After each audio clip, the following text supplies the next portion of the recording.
So I urge you to have the fortitude to pass this bill as another signal to all Canadians in every community across this country that you are leaders who've heard them and are willing to be a part of the solution.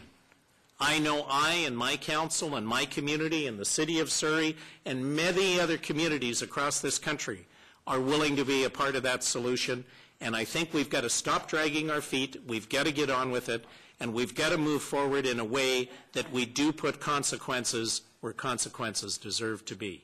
Thank you very much. Thank you very much. And we go to question period beginning with Senator Nolan, followed by Senators Baker, Wallace and Angus. Senator Nolan. Merci, Madame. Thank you. Good afternoon to the four of you. Thank you for accepting our invitation. Most of you are coming from far away, so thank you very much. I will take your worship. I think it's, I agree with you. We have to be part of the solution. We have in front of us a bill that's not more than the bill we have in front of us. But we want to make that bill workable for all possibilities. We've heard before you the testimony of Professor Oscapella, who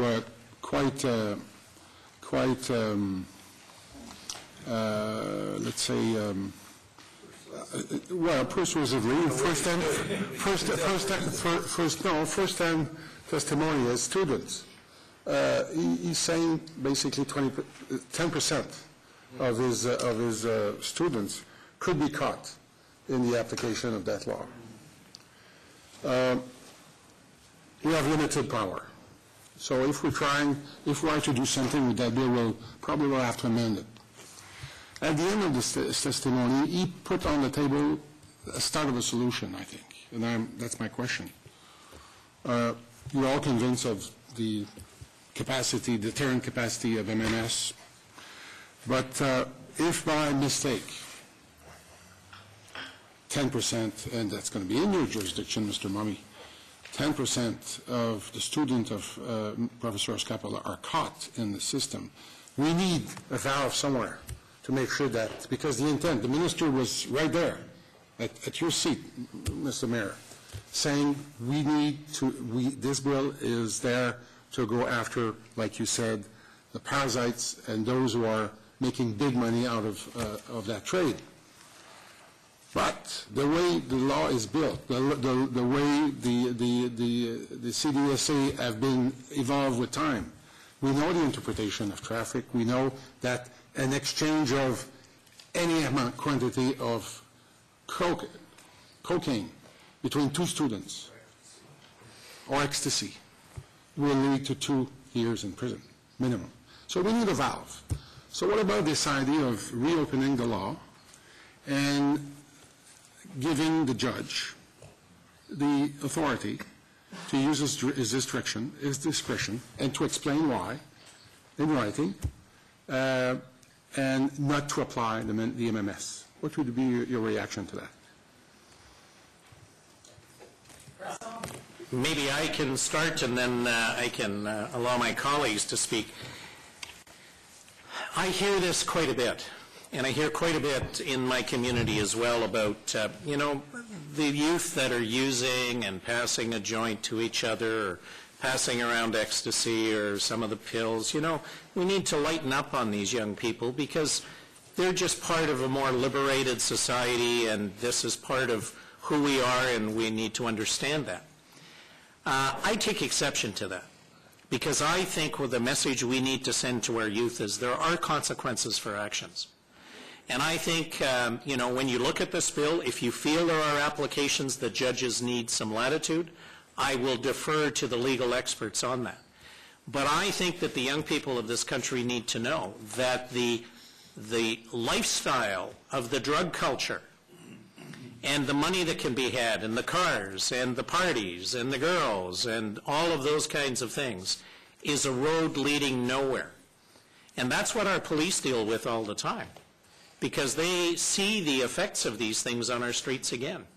And so I think anything we do to send a clear message that this is not a lifestyle that you want to choose, that there is no benefit for you going down this road.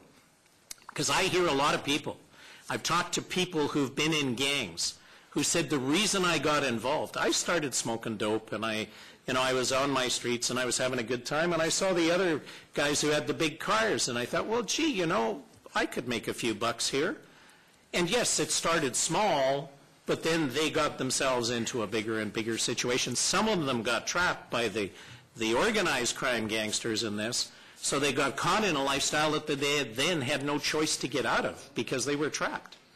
And so I think anything we do in any legislation in the future, we need to be sending messages not just to the people who are going to be affected by the legislation in the courts, but everyone else in society that we've had enough and we're going to stop the train from going down the track.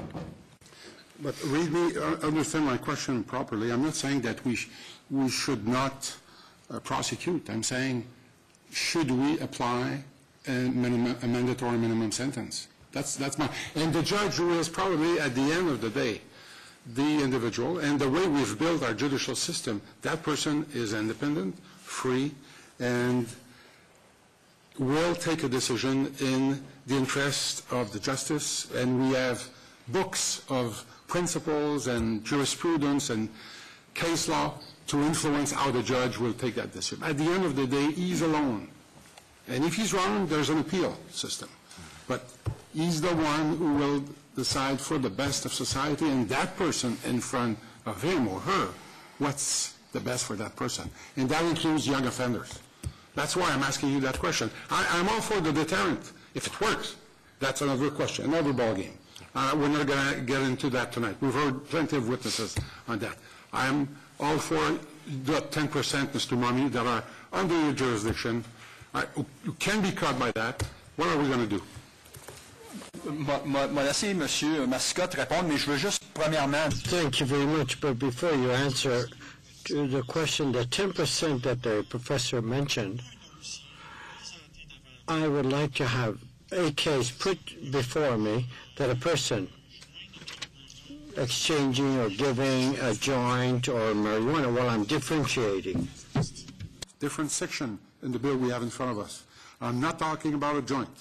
I know Ms. Roy talked about a joint. I'm not. I'm talking about a small quantity of cocaine, which is the case. No, don't kill us. We all, we know it's around. At least somebody is buying it.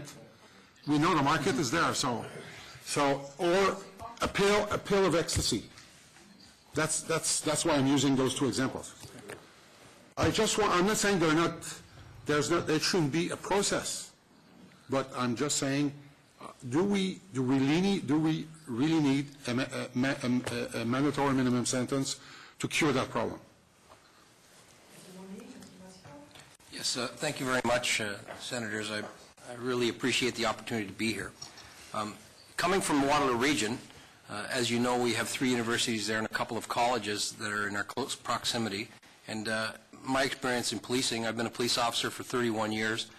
Much of my career has been spent working in covert operations, specifically drug operations and so on. And in my experience, we don't lay those charges. It's not something that we do. We don't lay those charges for a person passing an ecstasy pill. My concern as a father of 3 children who went through university is I don't want somebody dealing ecstasy at the university. We don't want that, and I say to you this, we have cases where a person took 1 ecstasy pill and ended up dead. That's the nature, and that's what it's all about. Or they take ecstasy and it causes other medical problems. The ecstasy we seize on the street, people say that's ecstasy, but I can tell you that only in the area of 33% is actual ecstasy. Most of the time it's other things. I'm not even sure it's 30%. I think it's more closer to 15% of the real substance. The rest is absolutely and dangerous. But it's all dangerous. And I ask you this question: is what price would you pay? What price would you pay for the mind of your child? And I know in my community that there are children out there, young people who were vibrant, good young children, and they ended up going down the path of addiction, starting by marijuana and going down the path. What's the price to pay for that child's brain?